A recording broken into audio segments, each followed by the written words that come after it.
Assalamualaikum warahmatullahi wabarakatuh.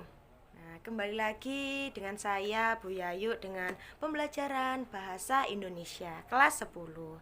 Nah, sebelum kita membahas mengenai materinya, alangkah lebih baiknya kita untuk absen terlebih dahulu. Bukan kita, tapi kalian ya anak-anak ya. Absennya bisa dilakukan di atas ini seperti link yang di atas. Nah, absen ini akan saya batasi mulai dari sekarang sampai 10 menit yang akan datang. Kalau misalnya ada teman anak-anak yang belum absen ya lebih dari 10 menit sudah ditutup ya absennya. Oke. Sebelum memulai materi, langkah lebih baiknya kita berdoa terlebih dahulu. Berdoa dimulai. Berdoa selesai. Nah, untuk minggu lalu kita sudah sekilas membahas mengenai materi hari ini. Apa sih materi hari ini? Materi hari ini adalah materi mengenai identifikasi non-fiksi. Nah, siapa yang masih mengingat tentang pengertian identifikasi non-fiksi? Pada minggu lalu sudah sekilas saya jelaskan pengertiannya. Ayo, coba dipikir-pikir dahulu apa pengertiannya. Ayo. Ada yang ingat? Nah, mungkin sudah ada yang ingat. Nah, lebih jelasnya mengenai identifikasi non-fiksi. Nah, identifikasi non-fiksi ini adalah sebuah buku atau karya yang bersifatnya fakta atau kejadian yang sebenarnya. Tidak ada opini sekalipun yang ada di rangkaian cerita tersebut. Nah, untuk lebih jauhnya kita akan melihat slide yang akan saya perlihatkan kepada teman anak-anak ya. Nah, slide seperti ini, seperti yang di samping. Kita akan membahas mengenai identifikasi non-fiksi ya, jangan lupa. Nah, pengertian dari identifikasi non-fiksi. Nah, pengertiannya dahulu. Nah, seperti yang sudah saya jelaskan sebelumnya, identifikasi non-fiksi ini adalah buku yang berisikan kejadian sebenarnya yang disampaikan menurut pendapat atau opini atau kajian penulis atau dibuat berdasarkan fakta atau kenyataan. Tidak ada bualan sedikit pun di situ ya. Untuk selanjutnya kita akan mengidentifikasi mengenai ciri-ciri non-fiksi. Nah, ciri-ciri non-fiksi ini ada satu, bahasa yang formal atau baku. Dua, bahasa yang denotatif. Yang ketiga, isinya berkaitan tentang fakta atau aktual. Yang keempat, tulisannya bersifat ilmiah populer. Ya, yang kelima, isinya diambil dari yang sudah ataupun akan ditemukan. Nah, itulah ciri-ciri dari buku non-fiksi. Nah, untuk selanjutnya yaitu kita akan mengenal mengenai unsur-unsur buku non-fiksi. Nah, seperti yang bisa teman-teman lihat di atas ini, unsur-unsur buku non-fiksi itu ada 6. Nah, antara lain ya, saya akan menjelaskan. Yang pertama, cover buku. Kedua, rincian subbab buku. Yang ketiga yaitu judul subbab, subbub. Nah, yang keempat, kelima, keenam bisa dibaca sendiri ya teman-teman ya. Nah, yang selanjutnya, setelah kita mengenal mengenai unsur-unsur tentang buku non-fiksi atau identifikasi non-fiksi, yang selanjutnya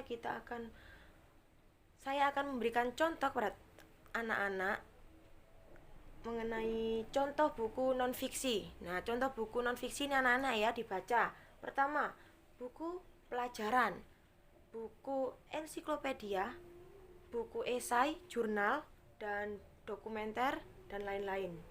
Nah, selanjutnya cara membuat buku non fiksi ini. Yang pertama, kita harus mencari ide dulu. Setelah mencari ide, kita harus mengumpulkan referensi dari berbagai buku yang sudah ada. Yang selanjutnya, membuat konsep yang akan ditulis. Nah, konsepnya itu harus jelas, tidak boleh cuma sekedar omong kosong saja, itu tidak boleh. Yang keempat, gaya bahasanya tadi sudah dibahas, dimana gaya bahasanya yaitu kebanyakan itu formal ya. Yang kelima, data pendukung. Yang keenam, masukkan bagian-bagian dukungan yang lengkap. Dan selanjutnya bisa 7, 8, dan 9 bisa dibaca sendiri ya. Nah, dibaca. Nah, setelah kita mengerti mengenai itu tadi, selanjutnya langkah-langkah menyusun tanggapan terhadap buku yang sudah kalian baca. Nah, bagaimana sih kita menanggapi ya dan menyusun buku-buku yang sudah kita baca tadi? Nah, caranya pertama, dilihat dulu, menulis data buku yang dibaca. Nah, yang kedua, menuliskan intisari isi buku. Jadi tidak semuanya itu harus ditulis itu. Nah, kita harus mengerti intisarinya itu apa saja. Nah, yang ketiga, mendaftar mengerti butir-butir yang merupakan kelebihan dan kekurangan buku yang sudah kita baca tadi, anak-anak ya. Nah, yang keempat, menulis pendapat pribadi sebagai tanggapan atau isi buku itu tadi. Nah, yang terakhir, memadukan intisar dan tanggapan pribadi ke dalam tulisan secara utuh dan menyeluruh. Itulah cara atau langkah-langkah dalam menyusun buku non-fiksi. Nah, selanjutnya, saya memberikan satu contoh laporan hasil dari buku non-fiksi ya. Di sini tuh ada buku nasionalisme Islamisme, di mana ini adalah memakai teori Marxisme. Nah, di sini ada gambar Bung Karno. Teman-teman bisa membaca mengenai sinopsis dari buku yang sudah saya cantumkan di sini ya. Itu dibaca. Nah, dibaca, saya beri waktu 10 detik. Ayo, baca.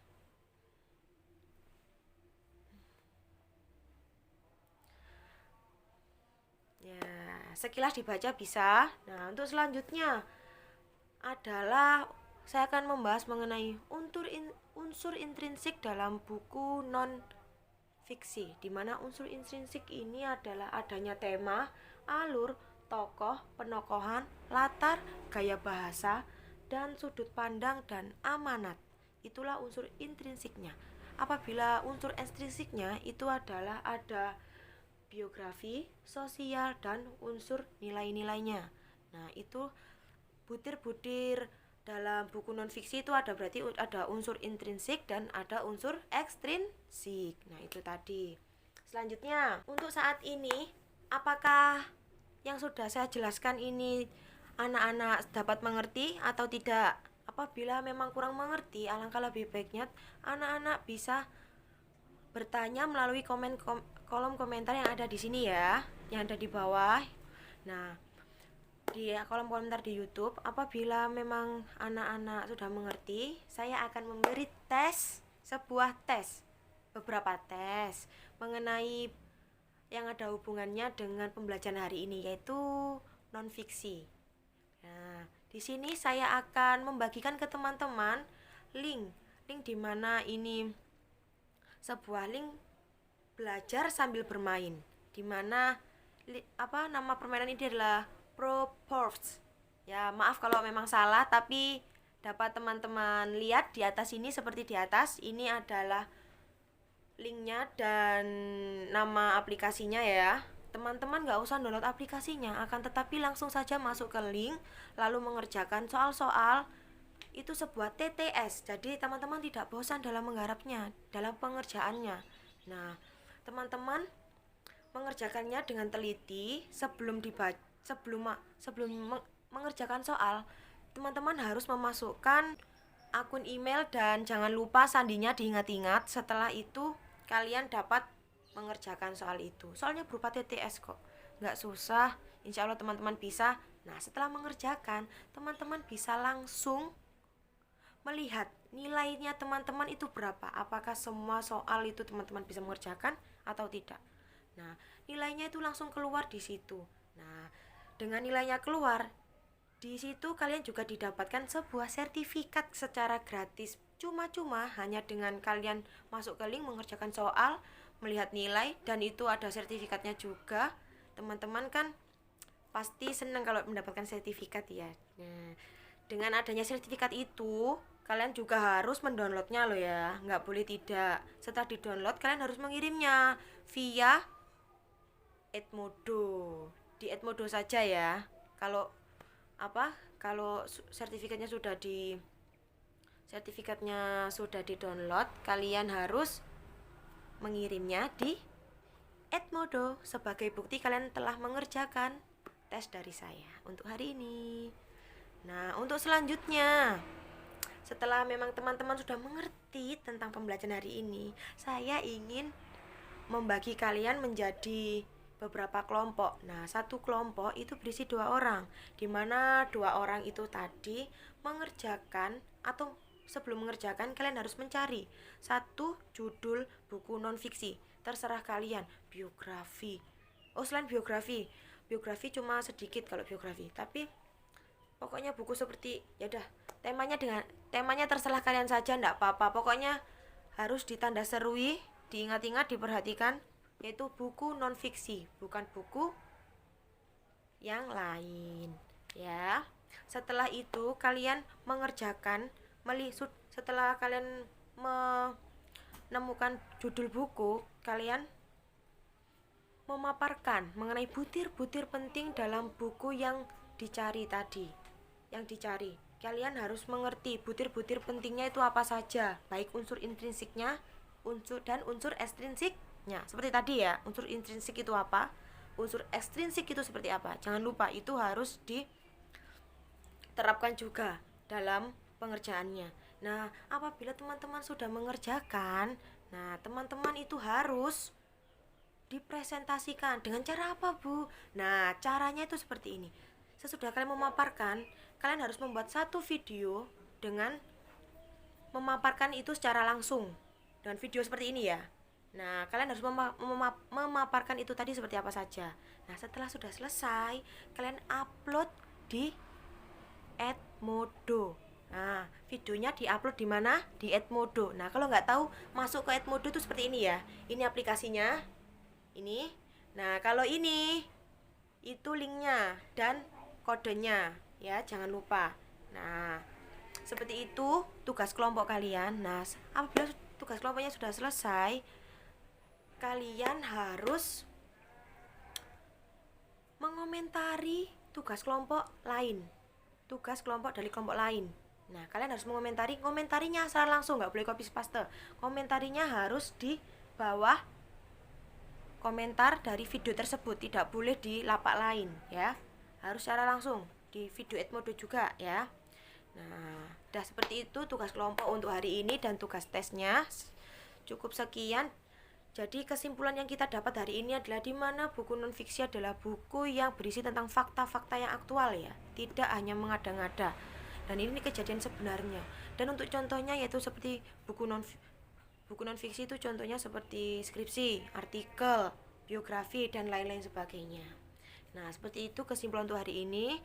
Nah, terima kasih telah melihat video ini dan semoga ilmu yang kita dapat bermanfaat. Maaf apabila ada salah-salah kata. Wassalamualaikum warahmatullahi wabarakatuh.